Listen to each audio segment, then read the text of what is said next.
네, 안녕하십니까. 고도입니다. 자, 오늘은 여러분들도 잘 알고 계신 분인데요. 오건영 부부장님이십니다. 아주 유명하시죠? 정말 연준의 의도에 대해서 아주 디테일하게 분석하시고 계신 분입니다. 책도 여러 권 내셨죠? 책을 보시면 저도 몇 권 읽었는데요. 인플레이션에서 살아남기, 그리고 부의 시나리오, 그리고 부의 대이동, 이런 책들 내셨습니다. 다 베스트셀러입니다. 한번 읽어보시면 좋을 것 같다는 생각을 하게 됩니다. 저는 2021년도부터 지속적으로 인플레이션 우려에 대해서 계속 말씀하셨죠. 그리고 우리는 이런 전문가들을 지속적으로 추적할 필요가 있습니다. 제가 추적하는 전문가 중에 강영현 이사님도 계시고, 오건영 부부장님도 계시고, 그리고 여러 이제 전문가 분들이 계십니다. 그래서 이런 분들이 어떤 영상은 꼭 참고하시는 게 좋다, 이런 생각이 듭니다. 제가 오늘 참고한 영상은요, 자, 이 영상인데요. 연합뉴스 경제TV에 1월 1일 날 출연하셨는데요. 제목은 금리 인하는 시장의 재앙적인 상황이 왔다는 것. 이 주제로 해서 말씀을 하셨습니다. 그래서 시간 되시는 분들은 반드시 이 영상을 한번 보시는 것을 강력하게 추천드립니다. 저는 오늘 이 영상에 대해서 정말 간단하게 요약을 해서 여러분한테 알려드리겠습니다. 그러니 제가 말씀드리는 이 부분이 완전히 여러분들한테 이게 처음부터 끝까지 이해시켜 드린다, 그 관점은 아니고요. 정말 시간 없으실 때만 간단하게 보시는 분들을 위해 만들었다고 보시면 됩니다. 자, 바로 본론으로 넘어가겠습니다. 오건영 부부장님께서 서두에 가장 먼저 말씀하신 분이 있는데요. 이제 마이클 하트넷이라는 분입니다. 자, 이분이 누구냐고 하면 BOA의 수석 투자 전략가입니다. 자, 이분이 뭐라고 하셨냐면, 자, 시장의 관심이 인플레이션 및 기준금리 인상에서 점차 경기 침체, 신용 위기로 옮겨갈 것이라고 이렇게 말씀하셨고요. 자, 결과적으로 내년 상반기, 그러니까 올해 지금 1월 3일이니까 올해죠. 올해 상반기에는 채권, 하반기에는 주식이 유망하다, 이런 말씀하셨어요. 이 채권은 강영현 이사님도 말씀하셨고, 오건영 부부장님께서도 영상 맨 끝부분에 채권의 말씀을 간단히 하셨어요. 채권, 여러분들 중요하다, 이런 생각을 하게 됩니다. 상반기의 채권이라고 말한 거 아주 중요하다, 이런 말씀을 드립니다. 자, 그리고 S&P 500 지수는 머지않아 3600선까지 밀릴 것으로 예상한다. 최악의 경우 3000까지 급락할 수 있다, 이렇게 말씀하십니다. 충격적이죠. 강영현 이사님께서 말씀하신 건 3200까지는 말씀하셨어요. S&P 500 지수. 그리고 내년에 완만한 경기 침체를 경험한 뒤 미 중앙은 6에서 7월께 정책 전환에 나설 것이다. 피봇 나설 것이다, 이렇게 말씀하셨습니다. 그리고 주식 및 회사채의 강세장은 내년 23년도에 시작돼 24년까지 지속될 가능성이 높다, 라고 말씀하셨습니다. 자, 이 링크 여러분들 한번 나중에 시간 되실 때 한번 타고 들어가서 보시면 될 것 같습니다. 자, 이겁니다. 이거는 이 로그인해야 볼 수 있더라고요. 저도 들어가 보려고 했는데 요게 제가 로그인해서 본 건데, 다시 로그아웃 돼 버려서, 어쨌든 간에 이 주제가 뭐냐면,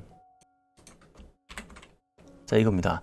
하트넷, 페드는 내년 6월 7월께 피봇 강세장 2024년까지, 요거 누르면 나옵니다. 그래서 로그인해서 보시면 될 것 같습니다. 자, 다음으로, 자, 오건영 부부장님께서 말씀하신 부분인데요. 이제부터, 자, 인플레이션 잡을 수 있을까요? 라는 질문에 파월이 발언 중 서비스 인플레이션에 대해서는 잘 모르겠다라고 답했습니다. 파월이 이렇게 답했어요. 그 이유는 임금 상승률은 계속 이어지고 있기 때문입니다. 이 빨간 선은 오건영 부부장님이 강조하신 부분인데요. 세상에서 가장 안 떨어지는 자산 중 하나가 임금입니다. 올라가면 내려오질 못합니다. 이건 우리가 상식적으로 예상할 수 있지 않나요?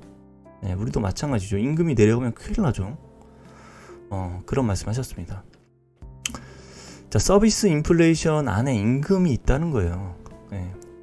인플레이션이 2%로 내려가는 건 생각보다 시간이 오래 걸릴 수 있습니다.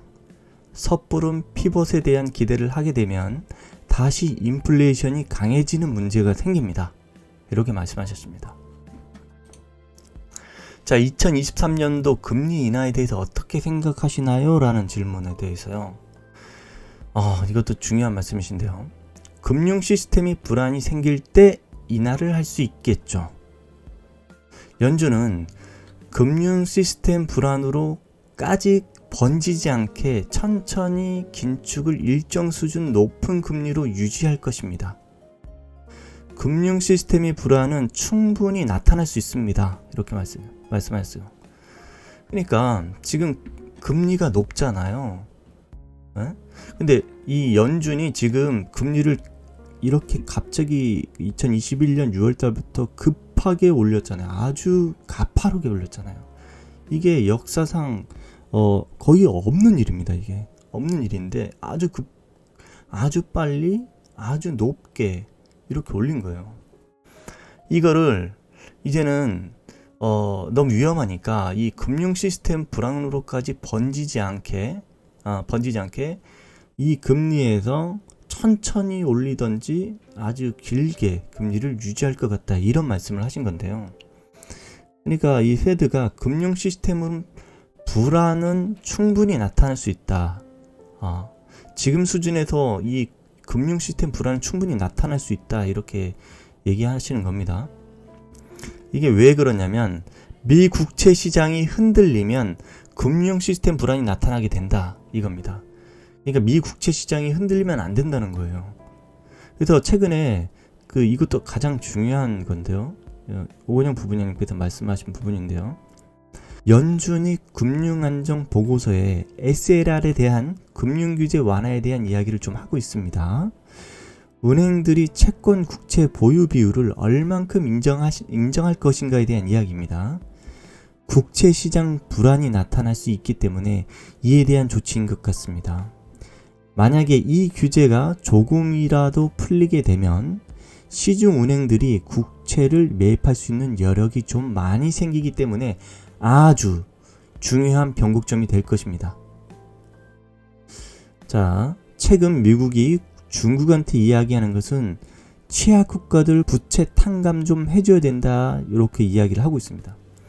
그러니까 이 이야기를 들으면 그거인 겁니다. 제가 이제 생각을 해보면요. 연준은 금융 시스템 불안으로까지 가지 않게끔 상당히 많이 노력을 하고 있다, 이겁니다. SLR 이랑 아니면은 중국한테 취약국가들 부채 탕감 좀 해줘야 된다, 이런 이야기 하고 있고 이렇게 하지만 결국에 이게 위험으로 어떤 국제 시장이 흔들리는 어떤 이런 위험, 금융 시스템 불안으로까지 가게 되면 결국에는 금리를 인하할 수밖에 없다, 그 말씀을 하시고 계십니다. 그러니까 최대한 노력은 하지만 어쩌다가 흔들릴 가능성 배제 안 할 수 없다, 이겁니다. 이제 조심해야 된다, 이거죠, 한마디로. 자, 연준은 금융 시스템 불안으로 가지 않게끔 최대한 노력하겠지만 아슬아슬한 줄타기를 하고 있는 것입니다, 라고 말씀하셨어요.